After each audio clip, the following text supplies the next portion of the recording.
Glória a Deus, a paz do Senhor, meus irmãos. Glorificado e exaltado seja o nome do Senhor, por mais uma oportunidade de juntos adorarmos, exaltarmos e bendizermos o nome do Senhor, e de agora podermos também, mais uma vez, ouvir a voz dele através da sua poderosa palavra. Quero meditar com os irmãos algo que o Senhor vem falando ao meu coração, desde o nosso último relógio de oração, que está lá no segundo livro de Reis, capítulo 4, a partir do versículo 8, como a gente sempre procura aqui intitular um tema para a mensagem, a gente poderia colocar vários temas aqui porque tem muitas aplicações, é um texto rico aqui de aplicações que nós vamos meditar na noite de hoje, mas eu quero meditar no tema principal, o milagre dentro de casa. Segundo livro dos Reis, capítulo 4, a partir do versículo 8, nós acabamos de cantar a respeito do milagre, aquilo que parecia impossível, que Jesus faz, e o nosso pastor já falou aqui a respeito da mulher sábia, a mulher que tem comunhão com Deus, a diferença que ela pode fazer na sua casa, e tudo isso está incluso nesse texto. Como é um texto muito comprido, meus irmãos, eu vou ler, a gente vai meditar em 20 versículos desse texto, mas eu quero ler só aqui o versículo 35, e depois a gente vai vendo desde o 8 para a gente ganhar tempo. 35, que é o versículo chave dessa pregação, diz assim: depois desceu e andou naquela casa, de uma parte para outra, e tornou a subir, e se estendeu sobre ele. Então o menino espirrou 7 vezes e abriu os olhos. Meus irmãos, esse texto fala do milagre dentro de casa, o milagre que ocorreu dentro de casa. Mas antes da gente chegar nesse assunto, se faz necessário a gente meditar no contexto. Então eu vou pedir para o nosso irmão da mídia, se puder me ajudar a pregar, e junto a gente meditar junto, quem quiser também acompanhar pela palavra de Deus, tudo aquilo que o Senhor tem falado ao meu coração. Versículo 8 diz assim: sucedeu também um dia que, indo Eliseu a Sunem, havia ali uma mulher importante, a qual o reteve para comer pão, e sucedeu que todas as vezes que passava por ali, entrava para comer pão. Vamos parar um pouquinho aqui, queridos. Sunem, local aonde estava registrada as 10 tribos do norte de Israel, cidade da tribo de Issacar. Esse reino do norte de Israel estava vivendo numa prática de idolatria muito grande. Estavam desviados, fora da presença de Deus antes de Eliseu. Desde o ministério de Elias confrontou Acabe, rei dessas 10 tribos, confrontou Jezabel, o pecado que havia nele sobre a idolatria. E na época de Eliseu também não era diferente. Seus filhos de Acabe e Jezabel deram continuidade a essa idolatria, e o povo vivia numa idolatria. Só que o que me chama a atenção é que no meio desse povo existia uma mulher que não se deixou contaminar com isso. No meio desse povo existia uma israelita temente a Deus, uma idosa, uma senhora de idade, que não se deixou se contaminar, se desviar. Assim como Daniel lá na Babilônia, que diferentemente estava no outro território, na Babilônia, aqui o povo de Israel estava afastado na sua maioria, estava corrompido na idolatria, essas 10 tribos do norte, que era da região de Sunem. Mas ali tinha uma mulher temente a Deus, que tinha uma casa, era rica, ela era próspera financeiramente, além de próspera espiritualmente também.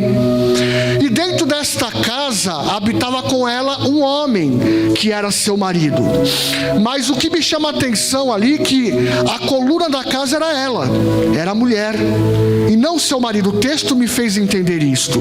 O texto nos vai mostrar isso, que a coluna da casa, a mulher de Deus ali era ela que morava junto com seu marido. Em primeiro lugar, nós vemos no versículo 8 que esta mulher, ela trazia esse homem de Deus para dentro da sua casa. Quem era esse homem de Deus? Eliseu. Ela trazia esse homem, esse profeta, para dentro do seu lar, para dentro dessa casa que ela habitava. Consequentemente, a presença de Deus também estava ali dentro. E a Bíblia fala, queridos, que ela trazia ele para comer pão. Pão fala de comunhão. Eles estavam todos os dias ali comendo pão. Ele comia pão e ela tinha comunhão com o profeta. E como eu disse, o profeta naquela época, ele era o intermediário ali entre Deus e os homens. Era ele que Deus ali usava para falar com o povo. E consequentemente, com a presença de Eliseu dentro da casa, a presença de Deus se fazia presente ali. Outro fator interessante, queridos, que eu quero abordar com os irmãos, está no próximo versículo, no versículo 9. E ela disse a seu marido. Então repare que as decisões, repare que a direção de Deus estava sobre a vida dela, né? E ela disse a seu marido: eis que tenho observado que este que sempre passa por nós é um santo homem de Deus. Então, ou seja, ela observava a vida que levava Eliseu, como Eliseu andava, como Eliseu se portava, o que Eliseu fazia. E aqui também eu abro um parênteses para que nós possamos pensar e analisar como que o mundo está nos vendo, porque o mundo nos observa, nossa família nos observa, os nossos amigos de trabalho nos observam, os nossos vizinhos nos observam, todos estão nos observando.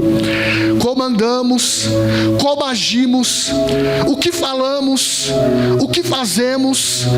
O apóstolo Pedro, ele deixa bem claro: como é santo o que vos chamou, sedes vós também santos em toda a vossa maneira de viver, em todo o vosso procedimento de viver. Então, dentro de casa, dentro do trabalho, na vizinhança, por onde passamos, estamos sendo observados. E esta mulher observou e viu que este homem era um homem de Deus, era um santo homem de Deus. E ali ela tem a ideia de querer que esse homem ficasse ali mais próximo dela, e ainda de abençoar a vida deste homem.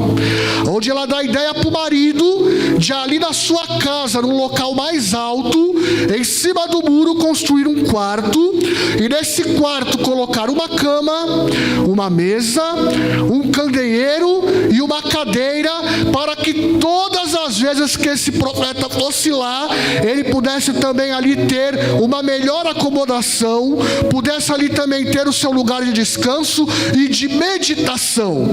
Repare que ela coloca cama, cama significa descanso. Repare que ele coloca mesa para ajudá-lo na sua meditação.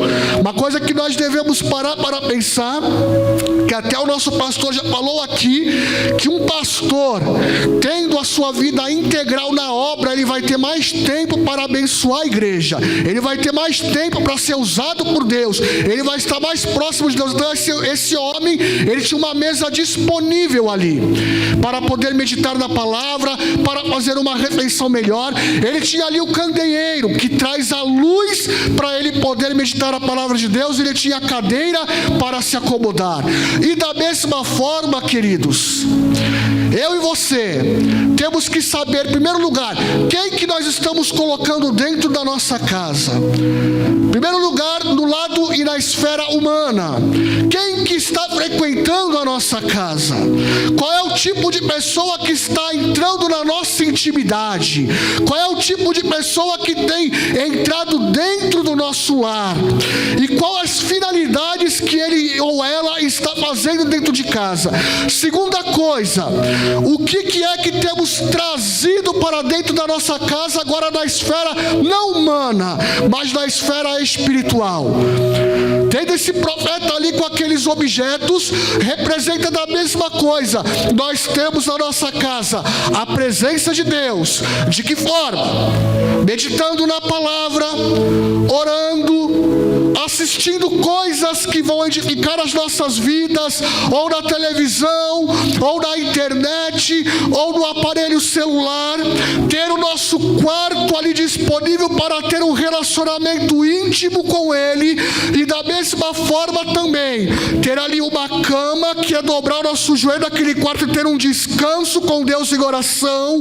Ter ali a luz do candeeiro, aleluia, que vai trazer a direção para a nossa vida.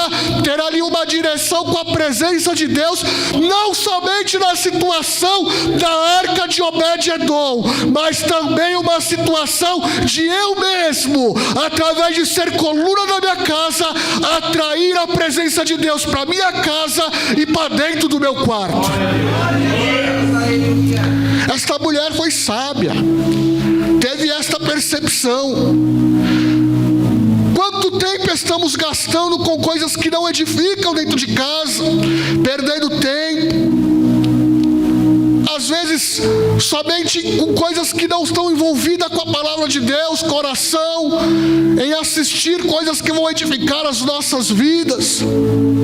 A oração é primordial, a leitura bíblica é primordial, vai alimentar a nossa alma, o nosso interior, a nossa mente, vai nos purificar, vai nos limpar, vai fazer com que seja mais difícil, com que caiamos em tentação, com que fiquemos presos no lamaçal do pecado, porque estaremos comendo, nos alimentando da palavra de Deus, estaremos orando, tendo comunhão com Deus, fazendo da nossa casa a presença de Deus habitar lá, e com isso poderemos fazer que no tempo de Deus, do jeito de Deus, da forma de Deus, quando a gente nem esperava e nem pensava, algo poderoso e milagroso veio acontecer lá dentro. Esta mulher não esperava engravidar.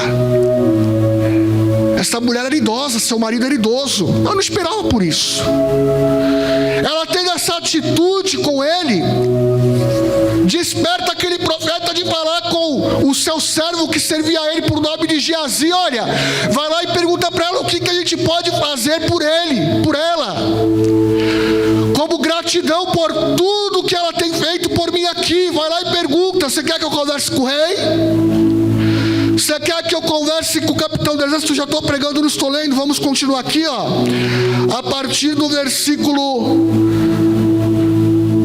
11.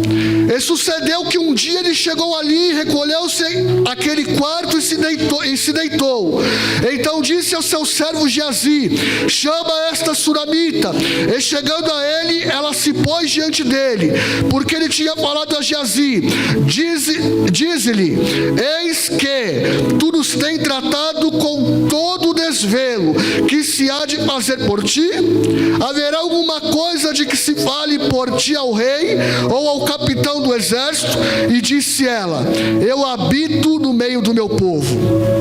Ou seja, eu estou no meio do meu povo, eu estou tranquila, eu sou rica, eu tenho a presença de Deus na minha casa, eu tenho um homem de Deus para me orientar, para estar aqui comigo, a presença de Deus está aqui, eu tenho um homem de Deus aqui dentro, então eu não preciso de mais nada. Isso para mim já é o suficiente. E aí, nós vamos continuar aqui no texto, versículo 14. Então disse ele: que se há de se fazer por ela? E Geazi disse: ora, ela não tem filho e seu marido é velho. Ou seja, em nenhum momento, queridos, ela pediu filho. Em nenhum momento. Ela falou: eu estou satisfeita, Deus está na minha casa, eu tenho um homem de Deus dentro da minha casa. Mas o fato das atitudes desta mulher sábia, de ter comunhão com Deus, despertou alguém para chamar a atenção dele e dizer: olha, ela não tem filho e seu marido é idoso. E aí, vamos ver o que esse homem de Deus vai dizer para ela. Por isso disse ele: chama. E chamando-a ele, ela se pôs à porta. Olha só, dentro da casa, aonde ela teve essas atitudes de trazer Deus, a presença de Deus, o homem de Deus, para dentro da sua casa. E ele disse: a este tempo determinado, segundo o tempo da vida, que são 9 meses, abraçarás um filho. E disse ela: não, meu senhor, homem de Deus, não mintas a tua serva. Ela nem esperava por isso. E concebeu a mulher, e deu à luz a um filho, no tempo determinado, no ano seguinte, segundo Eliseu lhe dissera. Ou seja, o primeiro milagre que aconteceu na casa dela, ela gerou um filho, sendo seu marido idoso, e isso ela não esperava, mas com certeza eu acredito que ela desejava. Ela desejava.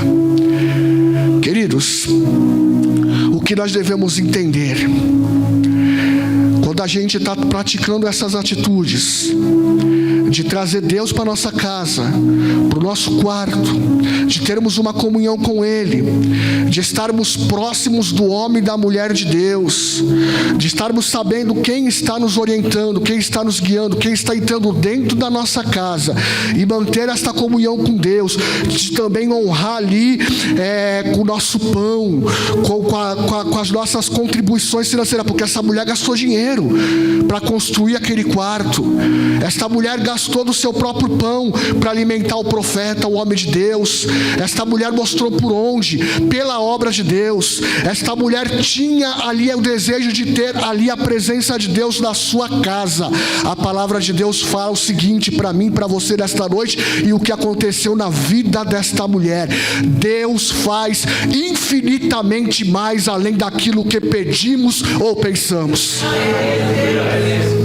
Ela não pediu, querido, mas ela queria ser mãe. Quem sabe eu estou pregando para alguém aqui que fala: olha, eu desejo isso, eu desejo aquilo, mas eu estou seguindo em prática tudo que Deus está fazendo, tudo que Deus está pedindo. Eu tenho minha vida, meu quarto de oração, eu faço minha devocional em casa, eu assisto as pregações em casa, eu coloco cânticos de louvores em casa. Eu estou já assim, pastor. Deus te trouxe aqui para você saber, Ele ainda pode fazer na tua vida para te deixar mais satisfeito, muitas coisas ainda que você não imagina, coisas que você nem esperava. Mas, queridos, muitos de nós às vezes não estamos assim. Qual foi a última vez que lemos a palavra de Deus dentro de casa? Muitos de nós só abrimos a Bíblia aqui dentro da igreja. Muitos de nós não dobramos o nosso joelho no nosso quarto, como Jesus ensinou e nos exortou a fazer isso. Tu, porém, quando orares, entra no teu quarto e fecha a porta para orar. A correria da vida, às vezes acorda e não fala nem com Ele, às vezes acorda e não conversa, não tem um relacionamento, não lê um versículo da Bíblia. E Deus, Ele nos trouxe nesta noite para nos despertar, porque os dias estão se chegando da vinda de Jesus, os dias estão se aproximando, e é necessário que a presença de Deus esteja envolvida na minha vida, na nossa vida, na minha casa, na tua casa, para que a minha casa, a nossa família, possamos juntos subir para passar a eternidade com Ele. Atrair a presença de Jesus para perto de nós, atrair a presença de Jesus para dentro da nossa casa, atrair a presença de Jesus para dentro do nosso quarto, para quando o dia mal chegar, eu vou ter ali a cama, o descanso. Aleluia! Disse Jesus: vinde a mim todos que estáis cansados e oprimidos, e eu vos aliviarei e encontrarei descanso para as vossas almas. Continuando no texto, queridos, na onde paramos, versículo 17.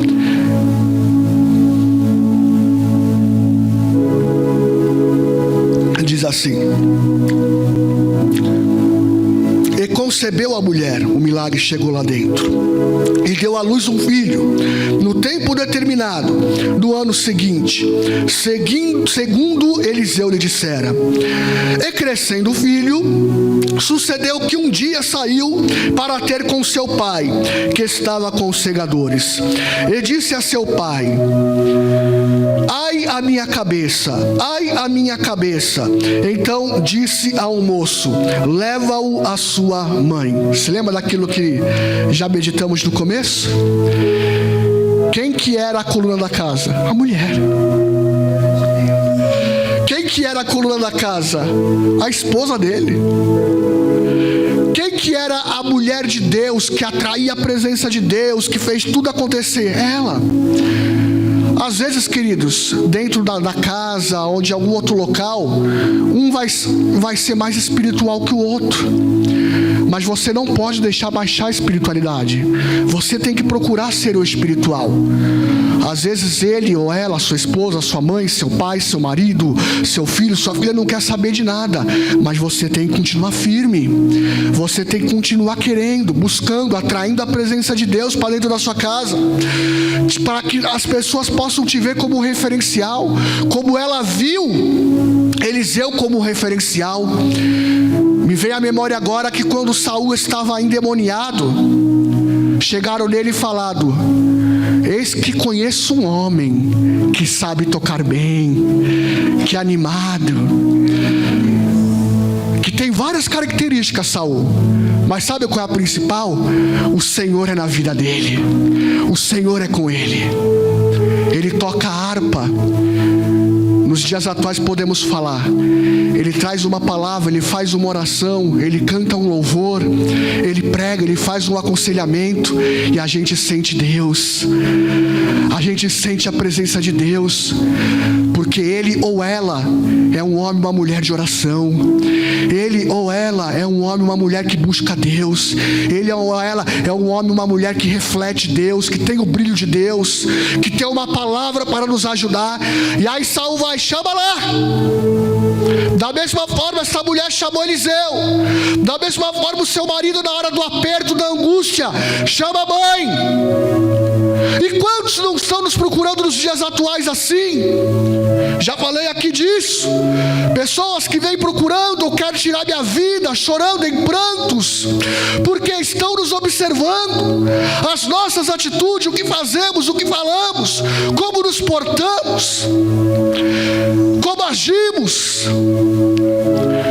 Pessoas das famílias mesmo nossa, que às vezes vão nos ligar, nos procurar, pedir um socorro,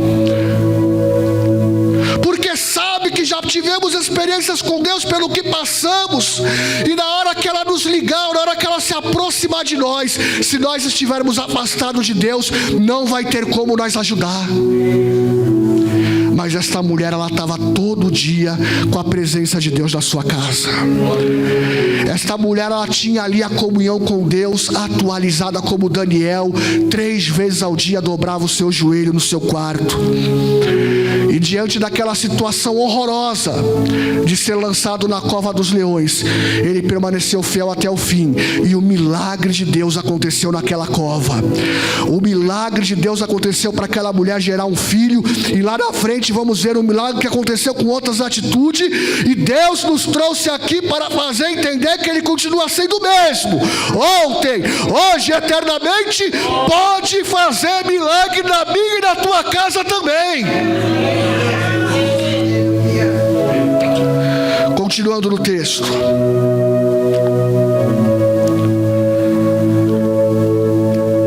Versículo 20. E ele o tomou e o levou à sua mãe, e esteve sobre os seus joelhos até o meio-dia e morreu. O texto deixa bem claro aqui: morreu. Quando morreu, acabou a vida, acabou a alegria, acabou a esperança. Há uma falta de tudo, há uma angústia muito grande. Só quem já passou por isso sabe. Eu já perdi uma mãe e eu sei o que eu estou falando. Quando morre, é uma angústia muito grande. Morreu. Esta mulher poderia, por vários motivos, murmurar, reclamar. poderia querer desviar, afrontar a Deus, afrontar o profeta. Só que esta mulher, ela tem algumas atitudes interessantes que eu gostaria de meditar com os irmãos nesta noite, que nos faz refletir as atitudes que ela teve para nós termos também.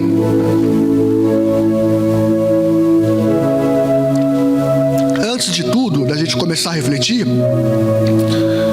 isso aqui era uma bênção de Deus para a vida dela. E a palavra de Deus diz que a bênção do Senhor enriquece e não acrescenta dores. Então ela tinha essa convicção, creio eu. Ela tinha essa convicção que aquilo era uma bênção de Deus, era uma promessa de Deus, e que era somente uma prova que ela estava passando no âmbito familiar, mas que Deus ia dar uma reviravolta nisso tudo.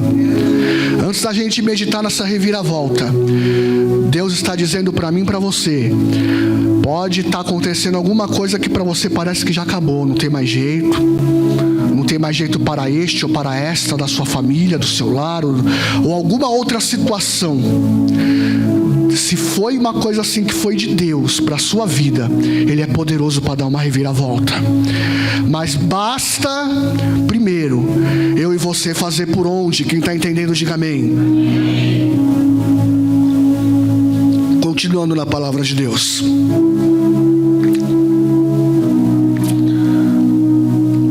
Versículo 22. E subiu ela e o deitou sobre a cama do homem de Deus e o fechou a porta e saiu. É 21, né? Versículo 21. E subiu ela e o deitou sobre a cama do homem de Deus e se fechou a porta e saiu. Aonde foi que ele deixou o menino? Que ela deixou o menino? Sobre a cama. A cama de quem?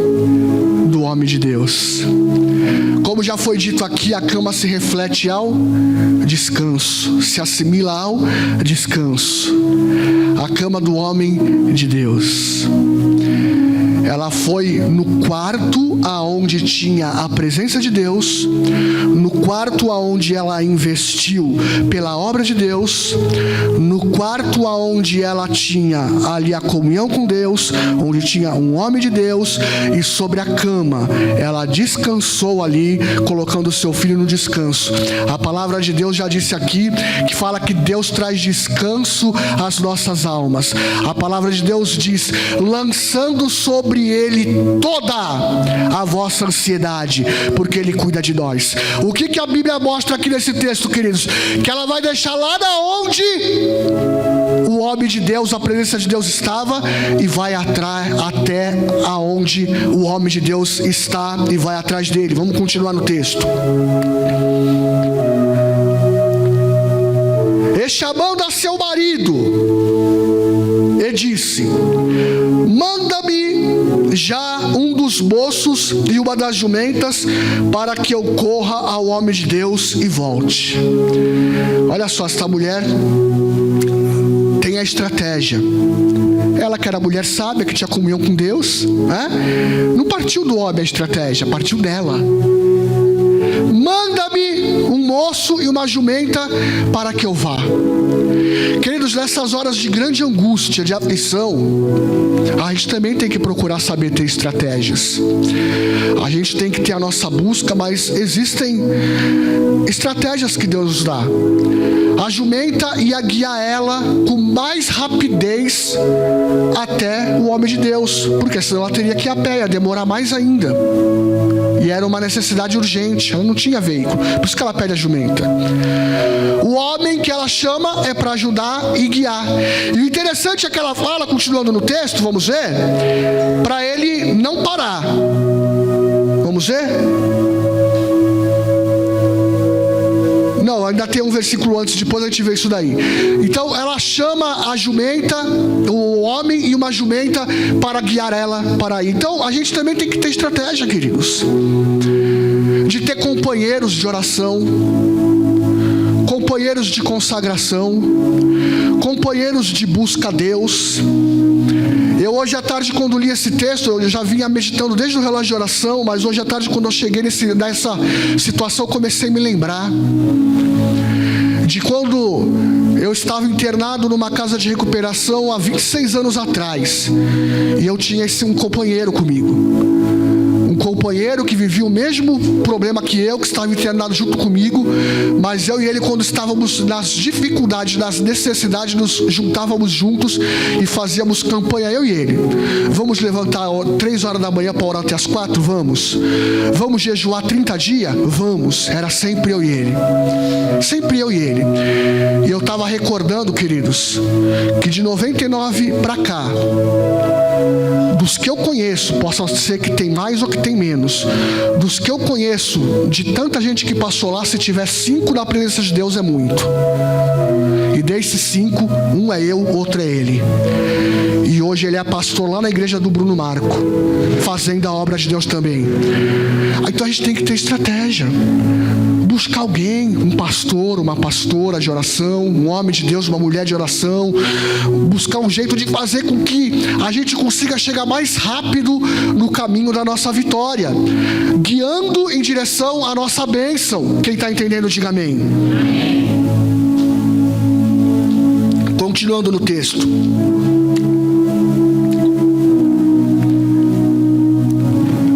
Versículo 23. E disse ele, esse é o marido que vai dizer: por que vais a ele hoje? Não é lua nova, nem sábado. E ela disse: tudo vai bem. Olha só, o marido que não é espiritual, morava na mesma casa, está querendo trazer palavra para desencorajar, palavra para ela desistir, palavra que não traz motivação.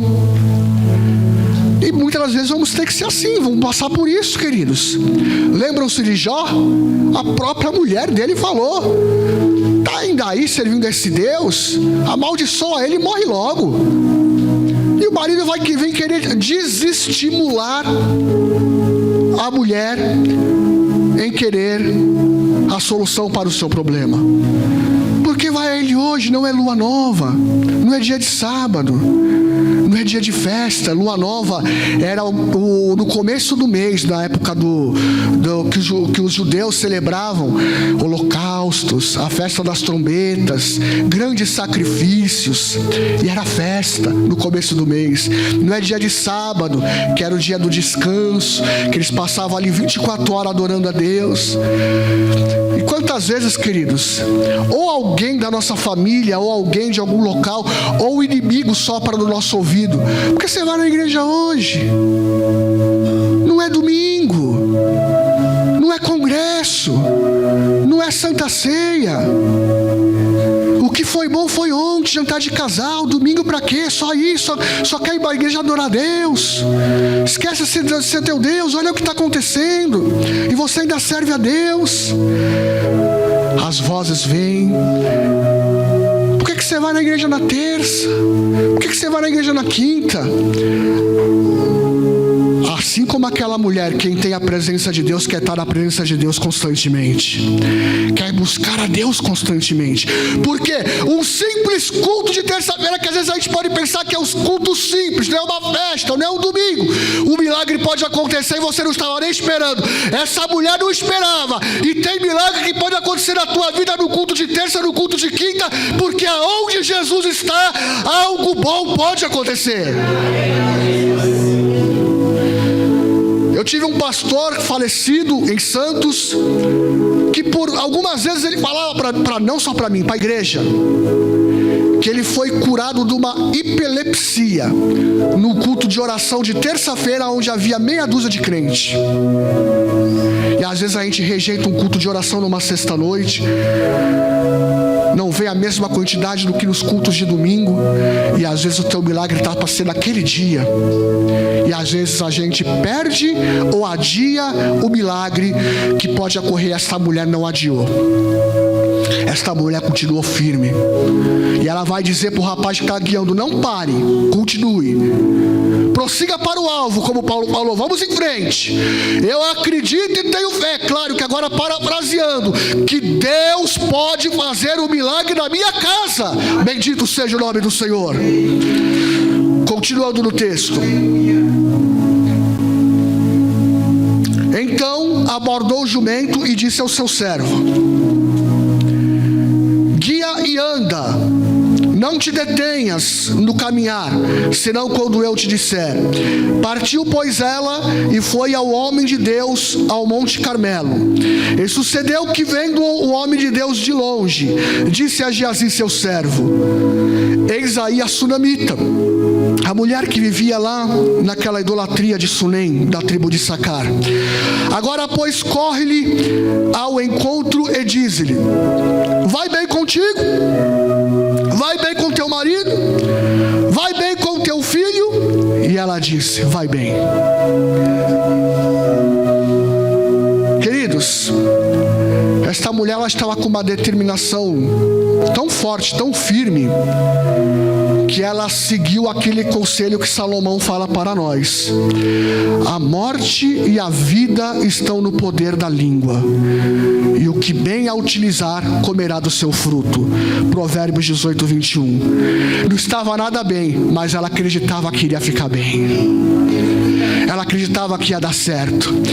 Ela acreditava no Deus do milagre. Ela acreditava que aquilo que parecia impossível era possível para acontecer. E aí, continuando no texto: e chegando ela, pois, ao homem de Deus, aí sim, representando aqui Jesus, né? Claro que não é Jesus, mas representando ao homem de Deus, ao monte, pegou os seus pés, mas chegou Geazi para retirá-la. Disse, porém, o homem de Deus: deixai-a, porque a sua alma está triste de amargura, e o Senhor me encobriu e não me manifestou. E disse ela: pedi eu. Aí ela vai desabafar. E a hora da gente desabafar é com Deus, com o Senhor. Falar literalmente o que está acontecendo. Mas Deus está vendo a nossa fé, as nossas atitudes. E botar para fora, né? Para que o Senhor venha agir em nosso favor. E ela disse, ela: pedi a meu Senhor algum filho? Não disse eu, não me enganes. E ele disse a Geazi: cinge os teus lombos, toma o meu bordão na tua mão, e vai, e se encontrares alguém, não o saudeis. E se alguém te saudar, não lhe respondas, e põe o meu bordão sobre o rosto do menino. Porém, disse a mãe do menino: vive o Senhor e vive a tua alma, que não te hei de deixar. Então ele se levantou e a seguiu. Isso aqui é um outro exemplo, queridos. Às vezes a gente está orando, e a gente vê uma solução um pouco encaminhada, e aí nos acomodamos e paramos, porque andou um pouco, porque alguém já foi movido pelo homem de Deus para ir lá e resolver o problema, então agora eu vou parar. Ela falou: não, é o Senhor que tem que ir na minha casa, é o Senhor que tem que ir lá. Eu quero a bênção por completo, não quero a bênção pela metade, nem iniciada, eu quero por completo. E dentro dessa aplicação, queridos, eu já sabia que eu ia pregar, por isso eu não vim aqui dar o testemunho. Mudaram o meu horário para mim trabalhar de dia. Eu vou trabalhar das 6 da manhã às 4 da tarde. E eu poderia ter encerrado depois que eu vi que aconteceu, que não teve certo, que não deu certo. Mas eu falei: não, eu vou continuar orando. Eu vou continuar acreditando. Eu vou continuar crendo. Eu vou continuar pedindo, falando, insistindo. Porque como eu já falei aqui, que não sou eu que falo, é a Bíblia. A palavra de Deus pelo próprio Jesus fala: pedir e dar-se-vos-á. Ou seja, orar, buscar, é eu e você. Bater, é eu e você. Então pedir, insistir, não somente com Jesus, mas com os homens. E não sou mais repositor, mudei de função para poder mudar o horário. Mas acredito que estou sendo abençoado porque insisti pela insistência, porque o meu Deus e o teu Deus é fiel. Bendito seja o nome do Senhor. E esta mulher insistiu. Esta mulher creu. Falou: não, o Senhor quem tem que ir lá. Bendito seja o nome do Senhor. Continuando no texto: e Geazi tomou a frente adiante deles e pôs o bordão sobre o rosto do menino, porém não havia nele voz nem sentido. E voltou a encontrar-se com ele. Ele trouxe aviso dizendo: o menino não despertou. E chegando Eliseu àquela casa, eis que o menino jazia morto sobre a sua cama. Então entrou ele e fechou a porta sobre eles ambos e orou ao Senhor. Queridos, eu quero trazer agora também uma aplicação em cima de Eliseu para mim e para a tua vida.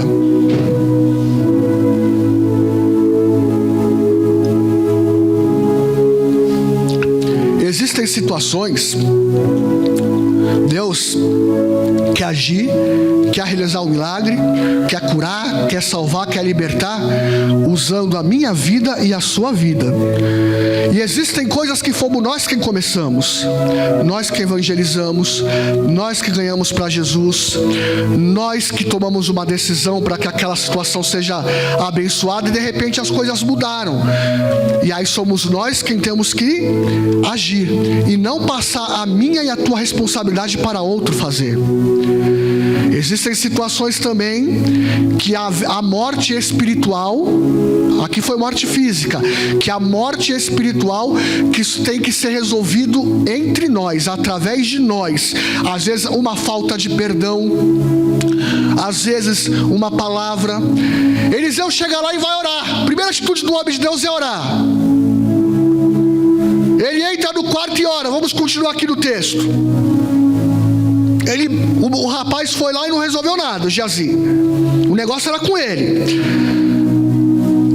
Então entrou ele e fechou a porta sobre eles ambos e orou ao Senhor. Próximo. E subiu a cama, deitou-se sobre o menino e pondo a sua boca sobre a boca dele, e os seus olhos sobre os olhos dele, e as suas mãos sobre as mãos dele, se estendeu sobre ele, e a carne do menino aqueceu. Ou seja, a coisa começou a andar, porque houve o contato, olho no olho, mão com mão, abraço com abraço, frente a frente, conversa com conversa, para a situação ser resolvida.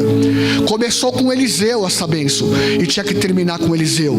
Existem coisas que começou na minha vida e na sua vida através de nós, e tem que continuar através de nós. Bendito seja o nome do Senhor. Não passemos a responsabilidade, guarde isso. Continuando no texto, a carne do menino aquece. Depois desceu e andou naquela casa de uma porta para outra. Andou naquela casa. Que casa era aquela? Aonde a mulher atraiu ele, aonde a mulher atraiu a presença de Deus, aonde a mulher investiu no reino de Deus. Bendito seja o nome do Senhor. É lá dentro da casa. Bendito seja o nome do Senhor. Depois desceu e andou naquela casa de uma porta para outra, e tornou a subir, e se estendeu sobre ele. Então o menino espirrou 7 vezes e abriu os olhos. Ou seja, ele teve o contato, olho no olho, parafraseando, conversou, deu uma melhorada, mas a situação não foi resolvida. Então ele vai andar, vai pensar, vai refletir, mas vai continuar, não vai desistir. Anda para lá, anda para cá, pensa e volta no problema. Vai lá no problema. E nós vemos aqui no texto que ele voltou, subiu, foi de novo ter contato com a pessoa que estava morta. Então o menino espirrou 7 vezes e abriu os olhos. Espirrou 7 vezes. Foi curado de toda enfermidade. Espirrou 7 vezes, xarabacalabá. Saiu as impurezas de dentro.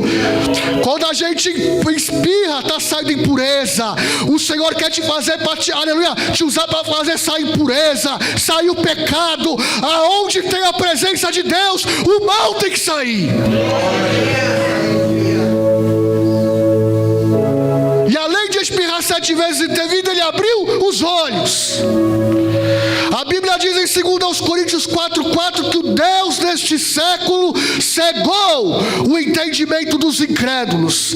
Mas Deus levantou Eliseu, Deus me levantou, Deus levantou a sua vida, Deus levantou a Betesda para abrir os olhos espirituais de quem está cego e haver milagres e o nome de Jesus ser glorificado. Aleluia! E o milagre pode acontecer também na minha casa, aleluia, na sua casa, e não somente lá, no seu emprego, na casa do seu tio, na casa da sua tia, aleluia, na casa do seu vizinho. É para isso que Deus nos chamou e para isso que Deus quer nos usar.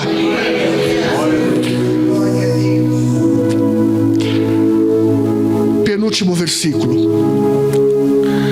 Então chamou a Geazi e disse: chegai, chama esta sunamita. E chamou-a e veio a ele. E disse: toma o teu filho. E entrou ela, se prostrou a seus pés, se inclinou em terra e tomou a seu filho a sua bênção e saiu feliz. E mostrou gratidão. Quando o milagre chegar, mostre gratidão. Mostre gratidão. Mas siga os exemplos dessa mulher.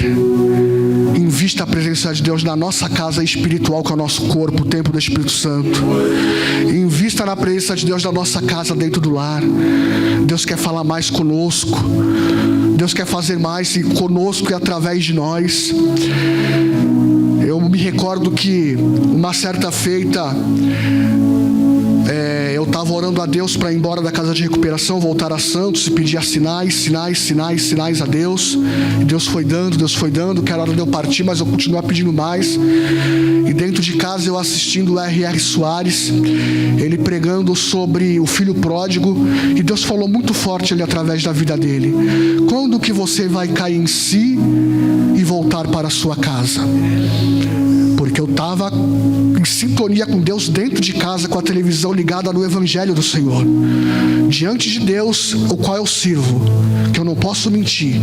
No dia seguinte eu fui para a casa de recuperação, estou no meu escritório, sentado, meditando no filho pródigo, diante de Deus eu estou dizendo, nesse púlpito, entrou um doido da casa de recuperação. Às vezes a gente recebia uns doidos lá também, que tomava remédio, toma esses remédios tarja preta, literalmente doido, não falava nada com nada. Ele senta no sofá do escritório e fala para mim: ô seu presbítero, tá meditando aí? Eu falei: tô. Dele: medita na passagem do filho pródigo. Deus, ele usa até doido para falar conosco quando estamos na presença de Deus, quando atraímos a presença de Deus. E mesmo assim eu ainda não fui embora. Aí depois eu fui meditar na palavra. Quando Deus falou comigo da palavra, eu voltei para Santos. Queridos, Deus continua fazendo milagres em casa, fora da casa, mas cabe a nós fazer por onde e ver as atitudes que esta mulher teve, porque Deus vai continuar fazendo, porque Ele continua o mesmo. Deus abençoe a igreja em nome de Jesus.